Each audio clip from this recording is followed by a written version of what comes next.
How you doing? Good. A couple. I'm on my way to a meeting. Tom, since you came back into the White House, do you use Signal or any other encrypted apps to communicate with administration officials? I got no comment on that.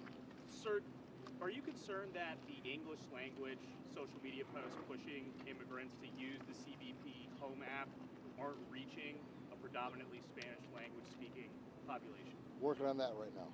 What do you mean you're working on it? You're going to see more Spanish language notices going out. Okay. At the rate you're going, what do you think your deportation target number is going to be for the year? I have no idea. It depends what kind of money we have. We need Congress to fund this mandate for the American people, because with more money we can do more. We need to buy more beds. We need more airplane flights. We need more officers on the ground. We need more contracts with companies that are going to do a lot of work that doesn't require a badge and gun. So the more money we have from Congress, the more successful we'll be on the ground. What's your estimate on how many people have been self-deported so far? Actually, hopefully we'll have that number by Friday. We asked for that number yesterday. I'm waiting on it. I can tell you, I looked at the numbers this morning. As far as interior arrests, we're at about 44,000, just shy of 44,000 arrests in the interior, which are by far more than the Biden administration did in the interior. And let me address one thing. I keep reading this. We're deporting less people than Joe Biden. Let's remember, Joe Biden was counting Border Patrol removals on the border, where millions of people are coming across. You can't compare our removal numbers to them. First of all, he was fudging numbers, adding border removals to ICE removals. And second of all, you got millions of people crossing the border, and Border Patrol were bouncing some of them back. We secure the border. We're down border crossing 96%, so we don't have millions of people coming across the border. To compare our removal numbers to his is just ridiculous. We could remove 100% of our people, and he can remove 10% of his people. The number's still going to be higher because we're talking about millions of people coming across. The question that people should be asking, how many did the Trump administration release compared to the Biden administration? We're at about 0, and they're at millions. So that's the difference. And so I'm reading the story about deportation numbers are lower than Biden. It's fake news. It's not comparing apples to apples. Compare the interior enforcement arrests, interior enforcement removals to the last administration. There we see the real difference. Do you expect IRS to begin sharing data on potential, undocumented migrants in this country? Well, I'll tell you this: illegal aliens use American Social Security numbers. Together with identity theft, we're looking to protect Social Security. We're looking out to protect United States citizens' identity and their benefits through Social Security. I've done this for a long time. Illegal aliens many times use Social Security numbers, U.S. citizens. It causes a lot of problems. Just identity theft. Even my own family. One of my closest relatives had his ID stolen, his Social Security number stolen. So we're going to look out for the American people. We're going to protect Social Security. But do you expect them to share? Do you expect IRS to share? I hope so. I think again, to protect American citizens, their Social Security benefits, protect their identity from being stolen. That's one way we can do it. What would you say to families of some of the individuals deported who say that they do not have affiliations to gangs, to TDA? Are you going to provide more details about? Look, I'm not aware. I didn't drill into every one on that plane. We left it up to ICE.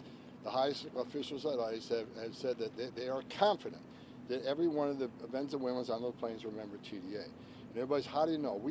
Look, a lot of this stuff is law enforcement sensitive. I'm not going to share a lot of this stuff with you because we certainly don't want to show how we do our inside work, because that's going to just help the criminals out there once they read it.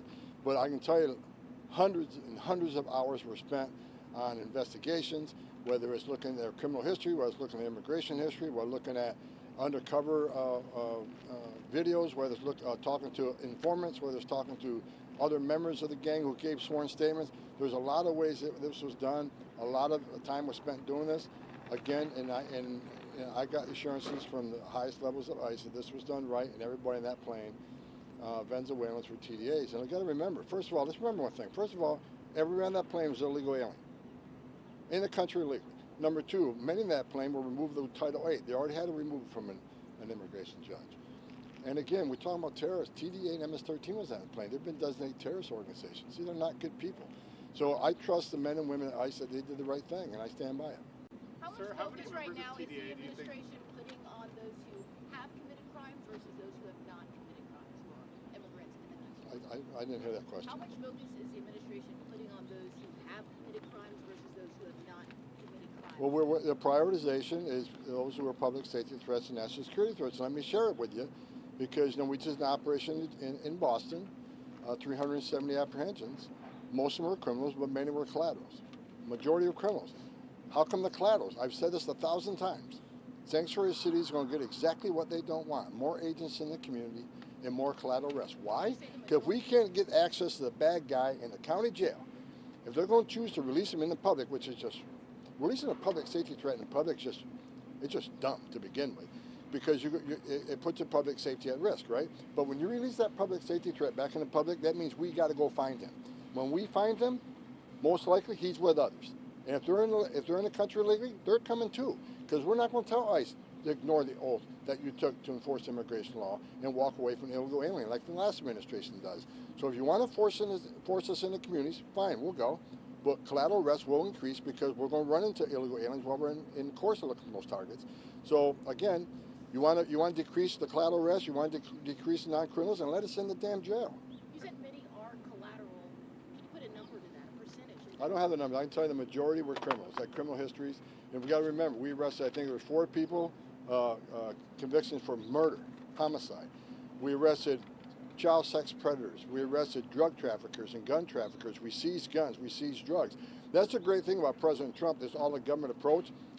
It's a game changer. Because when we do these operations, we find an illegal alien with narcotics, DEA's right there to prosecute the case. We find the guns, ATF's right there to prosecute the gun cases. And of course, ICE will continue to prosecute re-entries after removal.